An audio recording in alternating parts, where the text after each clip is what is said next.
आटे के बिस्किट इतने ज़्यादा टेस्टी बनेंगे मैंने सोचा भी नहीं था। बच्चों को, बड़ों को, सभी को बहुत ज़्यादा पसंद आए थे। एकदम खस्ता बनते हैं और आप इन्हें लंबे समय तक स्टोर करके भी रख सकते हैं और बिल्कुल हेल्दी रहते हैं क्योंकि हमने इसे बनाया है गेहूं के आटे से।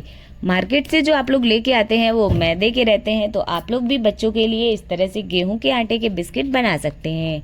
तो hello everyone, welcome back to my channel Guni की रसोई। तो ज़्यादा देर ना करते हुए फटाफट से अपनी ये रेसिपी बनाना शुरू करते हैं। इसे बनाने के लिए मैंने यहाँ पे लिया है 1 कटोरी गेहूं का आटा। आपको जितनी कम ज़्यादा बिस्किट बनाने हो उस हिसाब से आप यहाँ पे आटे का इस्तेमाल कर सकते हैं। उसके बाद से आटे को हमें अच्छे से छानना है, तो उसके लिए मैंने एक छन्नी ले ली है और देखिए इस तरह से आप कटोरी या ग्लास को लीजिए और उल्टा करके इसको इस तरह से घुमाते जाइए। बहुत आसानी से ये छन जाता है, बाहर बिल्कुल भी नहीं गिरता है आटा हमारा, और जितना भी इसमें होगा गंदगी वगैरह वो निकल जाएगी। अभी देखिए आटा हमारा बहुत अच्छे से छन गया है। अभी इसमें कुछ चीज़ें इस्तेमाल करेंगे, जैसे कि मैंने यहाँ पे डाला है 2 छोटे चम्मच सूजी।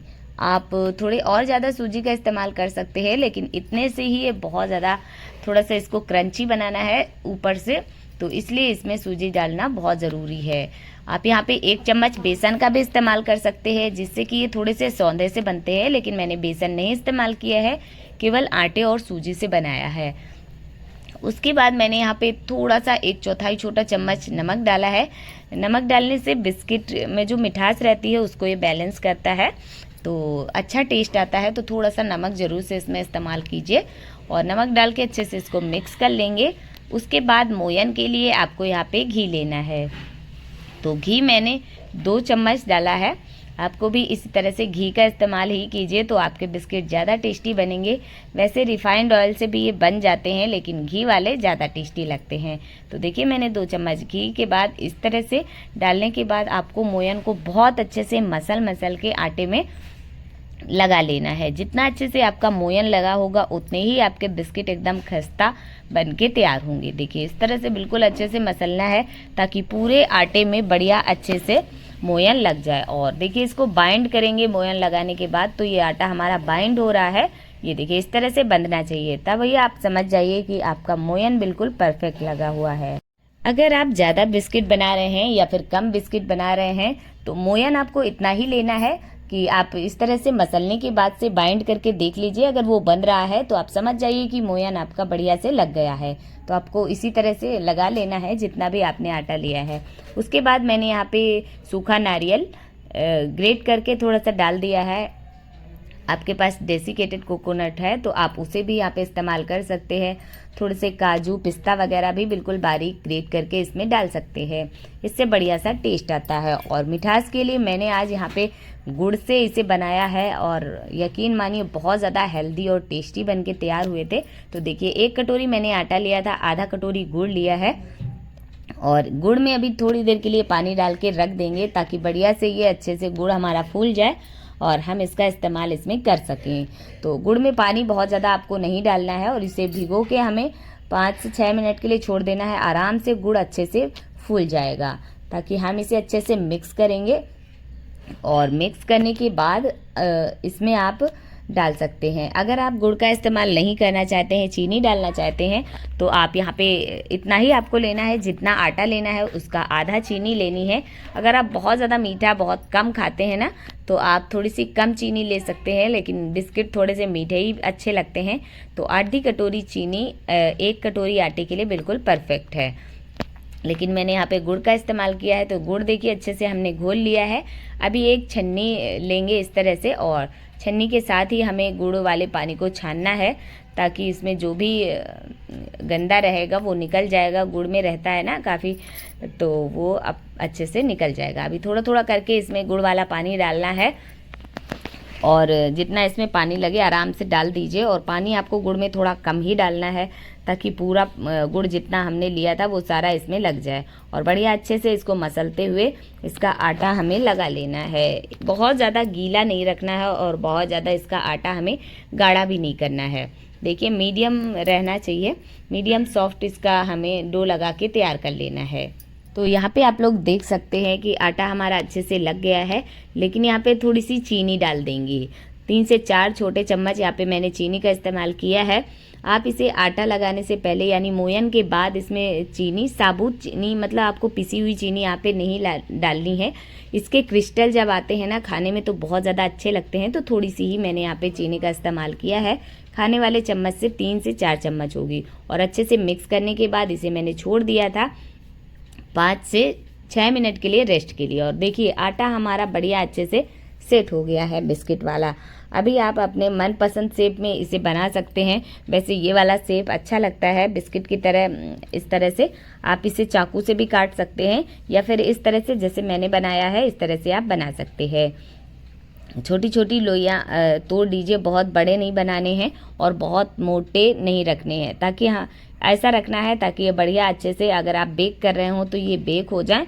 और जैसा मैंने इसे फ्राई किया है तो फ्राई करने में भी बहुत अच्छे से ये पक जाएं, इतना आपको इन्हें मोटा रखना है। तो देखिए इस तरह से छोटे छोटे बिस्किट हमें बनाना है।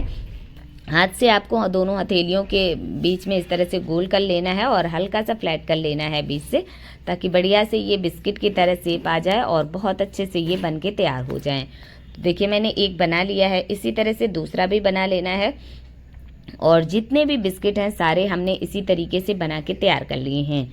ये देखिए अभी इसमें जो नारियल जो हमने ग्रेट करके डाला था वो भी थोड़ा सा दिख रहा है, और जो चीनी के क्रिस्टल हैं वो भी अभी फ्राई करने के बाद दिखेंगे। तो ये इसका लुक बहुत अच्छा आता है और खाने में भी ये बहुत ज़्यादा टेस्टी लगते हैं और हेल्दी तो ये रहते ही हैं। और खास बात एक और है कि आप इन्हें स्टोर भी करके रख सकते हैं। आप बच्चों के लंच बॉक्स में एक एक दो दो करके रख दिया करिए, बहुत ज़्यादा पसंद करते हैं बच्चे।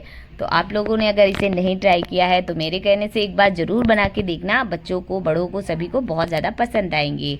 तो अभी ये बन के बिस्किट हमारे तैयार हो गए हैं। अब हमें इन्हें फ्राई करना है। तो फ्राई करने के लिए मैंने यहाँ पे घी का इस्तेमाल किया है। आप यहाँ पे कोई भी कुकिंग ऑयल से बना सकते हैं। सरसों का तेल का इस्तेमाल आप ना करिए, उससे इसमें थोड़ा सा तीखापन आ जाता है तो वो अच्छा नहीं लगता है। तो आप घी में या फिर रिफाइंड ऑयल में या फिर और किसी कुकिंग ऑयल में जो भी आप इस्तेमाल करते हो वो आप यहाँ पे कर सकते हैं। अगर घी से बनाएंगे तो ये और ज़्यादा टेस्टी बनेंगे।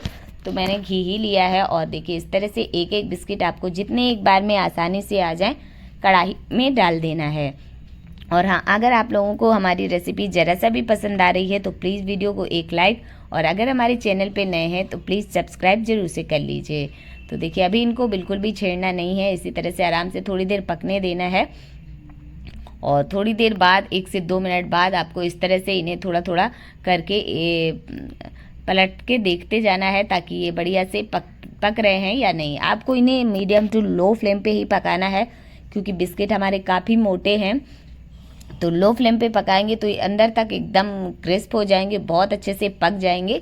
अगर आप इन्हें हाई फ्लेम पे पका देंगे तो ऊपर से तो कलर आ जाएगा, लेकिन अंदर से बिल्कुल भी नहीं पकेंगे और ये फट भी सकते हैं। तो इसलिए आपको मीडियम टू लो फ्लेम पे ही इन्हें पकाना है। देख सकते हैं कितना बढ़िया सा कलर आ रहा है। दोनों साइड से अच्छे से उलटते पुलटते हुए बढ़िया सा कलर आने तक आपको इन्हें सेक लेना है। तो इनको सेकने में जल्दबाजी बिल्कुल भी नहीं करनी है, थोड़ा सा पेशेंस रखते हुए ही आप इन्हें पकाएंगे, तभी आपके बिस्किट बढ़िया बन के तैयार होंगे। अगर आप जल्दबाजी में सोचेंगे कि इसे हाई फ्लेम में करके बना लें तो ये अच्छे बिल्कुल भी नहीं बनेंगे। तो आपको थोड़ा सा पेशेंस रखते हुए ही इन्हें पकाना है। और आप लोग देख सकते हैं बढ़िया सा कलर आने लगा है थोड़ी देर बाद, और इन्हें थोड़ी देर तक इसी तरह से हमें तल लेना है। और थोड़ी देर बाद आप इन्हें देखेंगे कि बढ़िया सा कलर आ गया है और ये बिल्कुल भी फटे भी नहीं हैं और अंदर तक बिल्कुल खस्ता बन के तैयार हुए हैं, और फ्राई करते वक्त बिल्कुल भी फटे नहीं हैं। कुछ लोगों की शिकायत होती है कि जब भी हम इन्हें फ्राई करते हैं तो बिस्किट हमारे फट जाते हैं, लेकिन आप इस तरह से बनाएंगे, सारे स्टेप एक एक करके फॉलो करेंगे ना, तो आपके भी बिस्किट इसी तरीके से बढ़िया अच्छे से बन के तैयार हो जाएंगे। तो देखिए सेकेंड बैच का भी हमने डाल दिया है और फटाफट से सारा इसी तरह से निकाल लेंगे। और मैं आप लोगों को अभी प्लेटिंग करके दिखाऊंगी कि ये कितने ज़्यादा बढ़िया बने हुए हैं। अभी इस गरम गरम जब हम निकालते जाएंगे तो आप इसके ऊपर थोड़ी सी गार्निश कर सकते हैं, बादाम और पिस्ता से हल्का सा ग्रेट करके इस तरह से इसके ऊपर डाल दीजिए। तो ये गरम की वजह से ऊपर से चिपक जाता है और लुक में ये बहुत अच्छा दिखता है। आई होप आप लोगों को आज की मेरी ये रेसिपी पसंद आई होगी। अगर पसंद आई हो तो प्लीज़ वीडियो को एक लाइक ज़रूर कीजिए। कमेंट बॉक्स में कमेंट करके ज़रूर बताइए आप लोगों को कैसा लगा। अपने फ्रेंड्स फैमिली के साथ शेयर कीजिए। अगर आप मेरे चैनल पे नए हैं तो सब्सक्राइब करना बिल्कुल मत भूलिए। तो चलिए मिलते हैं किसी नए वीडियो में, तब तक के लिए बाय, थैंक्स फॉर वॉचिंग।